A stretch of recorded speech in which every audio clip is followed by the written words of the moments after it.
Yo les postos, bienvenue dans cette nouvelle vidéo, beaucoup d'informations mercato. Aujourd'hui, très grosse information mercato à la fin de la vidéo du côté du Paris Saint-Germain. On va parler aussi du mercato du Real, du Barça, de la Juve. Mais on va commencer avec une info assez surprenante. La Coupe du Monde, tous les 2 ans. La FIFA pense à une Coupe du Monde tous les 2 ans, encore plus, toujours plus après l'annonce du passage à 24 clubs pour le mondial des clubs et d'une Ligue des champions à 36 clubs. Le calendrier des joueurs de la planète football pourrait bien s'alourdir davantage. La RTBF relaie une information selon laquelle la FIFA a prévu, dans son congrès organisé ce vendredi, de discuter d'une Coupe du Monde disputée tous les 2 ans.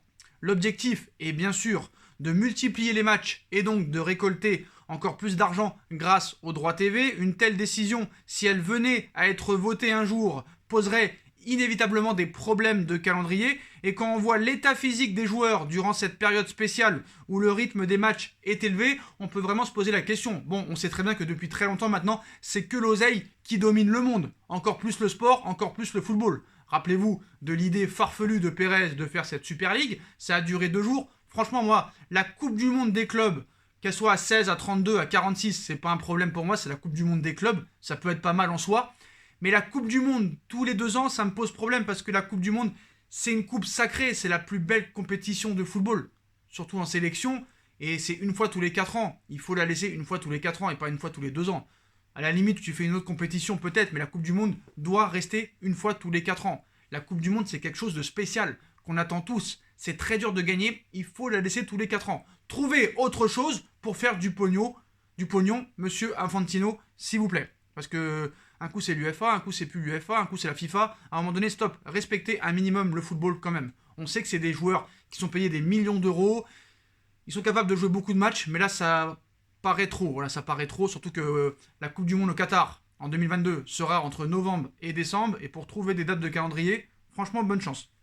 On passe maintenant au mercato et les postos, et là beaucoup d'infos. On va commencer avec le mercato parisien, où on fera un petit peu une pause pour enchaîner avec les autres clubs. Et on finira par la grosse info, mercato PSG. Mais on commence avec le PSG. Comme vous le savez, Leonardo cherche activement un latéral droit. Et ça pourrait être le défenseur de Leicester City, Ricardo Pereira, serait désormais dans le viseur du PSG. Des contacts auraient été noués entre Leonardo, le directeur sportif du club parisien, et les joueurs des Fox. Après Hector Bellerin d'Arsenal, Emerson Palmieri de Chelsea, Emerson du FC Barcelone et Serge Aurier, c'est au tour de Ricardo Pereira d'être cité comme étant convoité par le Paris Saint-Germain pour le poste de latéral droit pour le mercato estival 2021. Selon les informations rapportées par la presse anglaise, le joueur aurait été approché ces derniers jours par Leonardo, le directeur sportif du club. Le média français rappelle que le joueur faisait déjà partie de la shortlist de Leonardo l'été dernier lorsqu'il s'agissait de trouver un successeur à Thomas Meunier. Pour rappel, Ricardo Pereira est sous contrat jusqu'en juin 2023 avec Leicester. Sa valeur est estimée à 30 millions d'euros. Franchement, je vous dis la vérité, l'année dernière, j'aurais dit oui. Voilà, il avait fait une très grosse saison avec Leicester City. Cette année, il a beaucoup moins joué, malgré que Leicester fait quand même une grosse saison. Ils ont gagné la Coupe d'Angleterre contre Chelsea. Là, pour l'instant, ils sont dans les 4 premiers. Voilà. Alors moi, je trouve que c'est un bon latéral droit. Mais cette année, c'est un petit peu bancal. Après, quel serait le latéral droit idéal pour le Paris Saint-Germain? Bellerin, j'en veux pas. Serge Aurier, j'en veux pas. Emerson, c'est pas top non plus. Si le Barça le prête tous les ans, c'est qu'il y a quand même une raison. Ricardo Pereira, pourquoi pas? 30 millions, je te dis non. Pour moi, ça vaudrait pas plus de 15 millions d'euros. Surtout avec la saison qu'il fait et le peu de matchs qu'il a joué. En tout cas, ce serait la nouvelle priorité du Paris Saint-Germain et de Leonardo. Mais en soi, Serge Aurier, ce serait vraiment par défaut s'il viendrait. La priorité apparemment, ce serait Ricardo Pereira et Hector Bellerin. À choisir, je préfère quand même monsieur Ricardo Pereira, qui est beaucoup plus à l'aise dans son couloir, son niveau des centres, au niveau du jeu vers l'avant, au niveau du repli défensif. Je pense que c'est quand même un minimum supérieur que monsieur Hector Bellerin. Donc voilà un petit peu pour le mercato parisien à droite. Dans l'axe, la priorité pour l'instant, c'est de ne pas toucher à Marquinhos Kipembe. Mais comme Diallo est en train de s'imposer à gauche, on chercherait activement un troisième défenseur central. Et pour l'instant, la priorité est Sergio Ramos. Comme vous le savez, Sergio Ramos est en fin de contrat avec le Real Madrid le 30 juin prochain. Il n'y a pas d'accord pour une prolongation. Ramos ne discute que avec le Paris Saint-Germain pour l'instant et avec aucun autre club, nous annonce AS. Mais le problème, c'est que pourquoi Ramos accepterait 10 millions de la part du Paris Saint-Germain? C'est l'offre qui a été mise sur la table par le PSG, un contrat de 2 ans avec 10 millions d'euros par an.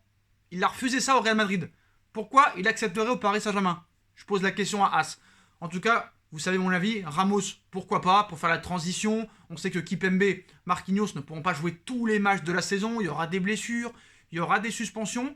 On me dit que Ramos ne viendra pas pour être sur le banc. On n'a jamais dit qu'il serait sur le banc. Je pense qu'il jouera minimum entre 20 et 25 matchs. Après, il faut voir dans quel état physique il pourrait venir.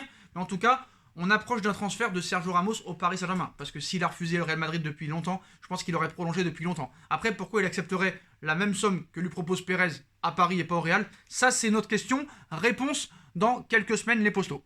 On enchaîne avec Pablo Sarabia, qui serait sur le départ. Voilà, Pablo Sarabia, 2 ans après son arrivée dans la capitale française, le milieu offensif parisien pourrait partir, voilà, plier bagage et rentrer au bercail, où 2 clubs le courtisent. Lorsque le Paris Saint-Germain l'a chippé au FC Séville contre 18 millions d'euros, les observateurs saluaient l'excellente affaire réalisée par Leonardo. En effet, le milieu offensif espagnol, âgé alors de 27 ans à l'époque, sortait d'une saison pleine avec le club andalou, à savoir 13 buts et 13 passes décisives en 33 matchs de Liga, mais à Paris, l'international espagnol n'est pas aussi décisive, recruté surtout pour venir jouer les doublures au sein d'une attaque composée de Kylian Mbappé, Neymar ou à l'époque Cavani, Angel Di Maria. Sarabia a dû se contenter de 13 matchs en championnat l'an passé, idem pour cette saison. Pour quel bilan? 10 buts et 8 passes en 2 ans. Heureusement pour lui, l'édition 2019-2020 de la Coupe de France lui a permis de se distinguer. 7 buts, une passe décisive en 6 matchs. Pas souvent titulaire, Sarabia semblait ne pas s'offusquer de sa situation. Mon temps de jeu, vu la concurrence qu'il y a en attaque, je suis assez content de la saison que je suis en train de réaliser. Pour le moment, je débute souvent sur le banc de touche, mais j'essaie toujours d'être important pour l'équipe, déclarait-il en avril 2020, donc ça date. Depuis, les choses ont quelque peu changé. Sous contrat jusqu'en 2023, l'Espagnol pourrait rentrer au pays cet été. Mundo Deportivo assure en effet que le numéro 19 du PSG songerait à retraverser les Pyrénées afin de retrouver un peu de visibilité, notamment auprès de son sélectionneur national. Sans doute privé d'euros cet été, Sarabia semble donc vouloir jouir à nouveau d'un temps de jeu conséquent, et ça tombe bien car le PSG a besoin de liquidité et des courtisans se sont déjà positionnés. Le média espagnol cite les noms du FC Séville, son ancien club, de l'Atlético de Madrid et de Villarreal et de la Real Sociedad. Affaire à suivre, mais le Paris Saint-Germain espère minimum 20 millions d'euros pour Pablo Sarabia. En ces temps de crise économique, ça risque d'être compliqué. Je pense que si on en obtient déjà 13 ou 14 millions d'euros plus quelques bonus, ce serait déjà pas mal. On fait une pause sur le mercato parisien avant d'y revenir en fin de vidéo, les postos. On fait une transition avec le Barça. Le Barça et la Juve, qui pourra encore se rencontrer cet été lors du mercato. Comme vous le savez, hier, on a parlé d'un possible échange XXL entre l'Atlético et le Barça. Échange Griezmann, Joao Félix. Bah là, d'autres informations.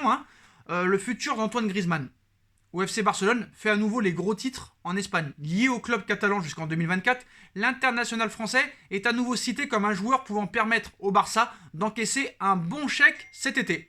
Et selon Sport, la Juve serait prête à sauter sur l'occasion, mais uniquement si Cristiano Ronaldo s'en va. Cependant, la vieille dame aimerait négocier un prêt et la prise en charge intégrale du salaire du champion du monde 2018, qui est de 21 millions d'euros par an. Donc ce que propose la Juve, c'est de prendre Griezmann en prêt d'1 an, plus après achat obligatoire, et en plus la première année du prêt, la Juve prendrait l'intégralité du salaire de Griezmann en charge. Et vu les problèmes économiques actuellement du FC Barcelone, je pense que Laporta ne va pas vraiment faire la fine bouche. À voir si maintenant Cristiano Ronaldo va partir. On va voir ce week-end à quelle place va finir la Juve. 4e ou 5e, c'est sûr que si la Juve finit 5e et va en Europa League, il n'y a aucune chance que Cristiano Ronaldo continue avec la Juventus. Maintenant, pour le Real Madrid, là aussi ça chauffe. Comme vous le savez, l'année dernière, le Real Madrid a vendu quelques joueurs, mais en a prêté aussi beaucoup. Zinedine Zidane est sur le départ. Apparemment, sa réponse sera donnée définitivement ce week-end, et là, Pérez pourra enfin chercher un nouveau coach. Quel sera l'heureux élu? On parle de Massimiliano Allegri, on parle de Raoul. Mais voilà, du côté du Real Madrid, économiquement parlant, c'est pas mieux que le FC Barcelone. Et il y a eu beaucoup de joueurs en prêt, donc ça pourrait être la semaine des adieux, le mercato des adieux, que ce soit au niveau des coachs, au niveau des joueurs. Mais il y a aussi un problème, le Real Madrid en a marre des prêts et veut vendre cet été. On sait que Gareth Bale va revenir de prêt des Spurs, Tottenham ne va pas le conserver. Et comme vous le savez, il a été recruté 91 millions d'euros. Ils sont nombreux, les joueurs du Real, à évoluer en prêt sous autres cieux cette saison. Luka Jovic, Martin Odegaard, en passant par Brahim Diaz, Borja Mayoral, Régnier, Jesus Valero, Gareth Bale, Kubo et Dani Ceballos. La Casablanca possède plusieurs actifs aux quatre coins de l'Europe. Marca assure que cet été, la donne devrait bien être différente. La direction du Real, pour l'instant frustrée de son projet de Super League, a cette fois bien l'intention de faire entrer des liquidités dans les caisses sonnant plus creuses que d'habitude en ces temps de crise afin de financer un mercato que Pérez espère à nouveau galactique avec en tête de gondole le rêve Kylian Mbappé. On va en reparler dans quelques minutes. A priori, Odegaard devrait revenir pour rester et participer enfin à la régénération de l'entrejeu de Madrid. Il sera sans doute le seul dans ce cas-là. Régnier, lui, devrait être l'un des rares à avoir à nouveau la possibilité de partir en prêt pour continuer à gratter du temps de jeu ailleurs, explique le quotidien sportif espagnol, au regard de son âge et de l'investissement consenti pour l'arracher à Flamengo. Le Real a payé 45 millions d'euros pour Régnier, il ne faut pas l'oublier. Pour les autres, les pensionnaires du Santiago Bernabéu attendent des offres fermes pour des transferts secs et voient d'un bon œil l'envie de Milan et de la Roma de respectivement conserver définitivement Brahim Diaz et Mayoral. Le cas le plus onéreux et épineux risque encore une fois d'être Gareth Bale, car malgré son relatif retour en forme chez les Spurs cette saison, les candidats à son recrutement risquent de ne pas être légion, on va dire, pour le Real Madrid, généreux ces derniers mois. Le bonheur n'est plus du tout dans le prêt. Le Real va vendre à tout va pour pouvoir essayer de reconstruire, surtout que Modric et Benzema seront en fin de contrat dans 1 an. Peut-être que Ramos va partir, peut-être que Varane aussi, qui est sous contrat encore pendant 1 année seulement avec le Real Madrid, pourrait être vendu aussi, donc ça risque d'être chaud du côté du Real Madrid. On revient au Paris Saint-Germain, avec une petite information les postos, mais aussi une très grosse information. Comme vous le savez, on va commencer par la petite information, qui pourrait en être une grosse, mais attendez, la prochaine arrive et c'est du lourd. Le PSG jetterait son dévolu sur une pépite anglaise. Directeur sportif du PSG, Leonardo s'intéresserait à Carne Chukwuemeka, 17 ans, dans l'optique de renforcer sa pépinière de talent et sous contrat à Aston Villa jusqu'en 2023. Leonardo aurait des vues sur ce jeune joueur anglais, tout juste âgé de 17 ans, lui qui est né en 2003. Carne Chukwuemeka aurait fait tourner la tête de Leonardo selon Sport Bild, en constante quête de renfort et surtout à la recherche des talents de demain en attestant le recrutement de Xavi Simons en 2019.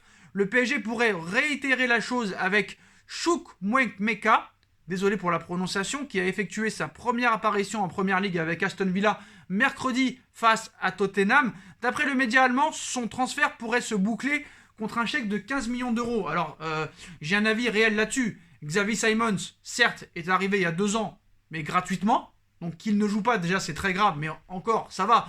Paris l'a recruté pour 0 €. Mais là, les postos, si vous recrutez ce joueur de 17 ans, 15 millions d'euros pour le laisser avec les U19 ou sur le banc, c'est même pas la peine. Garde les 15 millions d'euros pour investir plus pour un milieu de terrain, pour un latéral droit ou gauche ou pour un attaquant.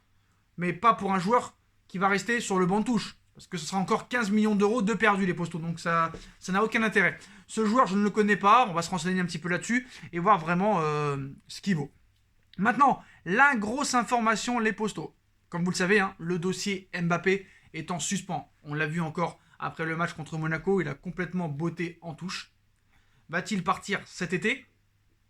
On voit un petit peu la stratégie du Real Madrid de vouloir se débarrasser de presque tous les joueurs et de vendre. Est-ce que le Real Madrid va tout mettre sur un seul joueur et laisser les autres postes à l'abandon ? En tout cas, on ne sait pas. En Angleterre, on annonce qu'Harry Kane a réitéré sa demande de partir, conformément à l'engagement des Spurs l'été dernier, et que le PSG était sur les rangs. Alors qu'en Angleterre, on annonce qu'Harry Kane a redemandé à son président Daniel Levy de le laisser partir cet été, conformément à l'engagement pris l'été dernier. L'hypothèse d'un transfert au Paris Saint-Germain est évoquée aujourd'hui. Lors d'un récent live Facebook sur la page officielle de RMC Sport, le journaliste Mohamed Bouafsi avait expliqué Kane au PSG, Pochettino adore Kane, le dossier est trop cher, en cas de départ d'Icardi, ça pourrait être une piste. Alors la piste Harry Kane est-elle réaliste, objectif et sensé? Objectivement, sportivement, le PSG paraît tout à fait en mesure de séduire le buteur anglais. Voilà, avec la présence sur le banc de son ancien entraîneur Mauricio Pochettino, financièrement le transfert de Mauro Icardi est en effet la condition nécessaire, mais elle pourrait ne pas être suffisante, sachant que le PSG obtiendra 50 millions d'euros pour Icardi au maximum, là où il faudra verser au moins 100 millions d'euros à Tottenham pour Harry Kane. Dans un contexte financier où Paris doit négocier quand même très serré, un transfert de Kane ne pourrait intervenir qu'en cas de vente de Kylian Mbappé. Dans ces conditions, l'hypothèse de la constitution d'un trio Messi, Kane, Neymar n'apparaît pas tout à fait impossible. Parce que comme vous le savez, Léo Messi pourrait donner sa décision samedi soir. Dans l'interview qu'il donnera à Olé, et d'après les dernières informations, Léo Messi voudrait rester au FC Barcelone. Mais, problème, c'est que Messi voudrait rester au FC Barcelone si on lui donne presque le même salaire ou un petit peu moins. Sauf qu'apparemment, même la moitié du salaire de Messi n'est pas possible pour Laporta avec tous les problèmes. Et la famille, vous avez bien entendu, à Léo Messi, que ce soit son père, sa femme et ses enfants, le pousse à rejoindre le Paris Saint-Germain. Donc vraiment, ça risque d'être le feuilleton de l'été. Est-ce que Messi va faire comme Mbappé au journal de 20h, c'est-à-dire qu'il va juste parler de la saison en Ligue des Champions, de ses performances actuelles, de la possibilité peut-être d'avoir le Ballon d'Or, de la Copa América avec l'Argentine? Va-t-il dire quelque chose sur son avenir? Va-t-on être encore déçu et être encore dans l'incertitude pendant encore plusieurs semaines? Quoi qu'il en soit, pour l'instant, on est plus vers un départ, enfin, une prolongation qu'un départ. Mais le problème, c'est qu'il y a beaucoup d'obstacles à cette prolongation. Laporta ne peut pas lui donner le même salaire, Paris peut. Messi avait donné comme condition que Xavi Hernandez soit l'entraîneur. Xavi ne sera pas entraîneur, ça devrait être Hansi Flick. Donc qu'est-ce qui va se passer? Ta famille veut vivre à Paris, tes potes sont à Paris, le bon salaire que tu veux toucher est à Paris, le projet sportif est à Paris. Alors comme vous le savez, la presse espagnole est toujours assez bizarre, mais voilà. En tout cas, c'est les dernières infos qu'on a sur Léo Messi. Lionel Messi au PSG, c'est possible, mais à certaines conditions. Écoutera-t-il son cœur? Écoutera-t-il sa famille? L'oseille? Le projet? On verra bien, mais tout dépendra un petit peu du mercato du Paris Saint-Germain et aussi du FC Barcelone surtout. Parce que si le Barça vend beaucoup de joueurs et enlève les potes à Messi en plus, ça risque de ne pas lui plaire et je pense qu'il pliera bagage. En tout cas, on ne sait pas ce qui va se passer. On va attendre l'interview de samedi. Et si bien sûr, d'ici là, on a d'autres explications. Mais en tout cas, derrière les dernières rumeurs, Messi voudrait rester. Mais si jamais tout n'est pas, tout n'est pas fait pour qu'il reste, il pliera bagage. En tout cas, la famille est chaude pour qu'il rejoigne Paris. Voilà les postos, vous avez toutes les informations mercato du jour. N'hésitez pas à commenter en masse cette vidéo, à bombarder la barre de like. On like, on partage, on commente, on s'abonne. On active la petite cloche pour être tenu au courant des vidéos qui vont sortir. On me rejoint sur mon Instagram SBFootNews, si vous voulez être au courant 24/24, 7 jours sur 7 de l'actualité du football. Tous mes réseaux sociaux sont en live en description, en bas en description. Ma cagnotte PayPal est toujours disponible. Voilà, vous n'êtes pas très généreux, mais c'est pas grave, on fait ce qu'on peut. Voilà, on attendra. Peut-être qu'un jour on aura même 1 euro de don. On prie les gars, mais voilà. Comme vous le savez, vous n'êtes pas obligés, vous faites ce que vous voulez. Et puis voilà les postos, ma deuxième chaîne No Feeling aussi, où on a repris les vidéos, n'hésitez pas à aller jeter un coup d'œil. Et nous on se retrouve très vite pour une nouvelle vidéo les postos. Tchuss.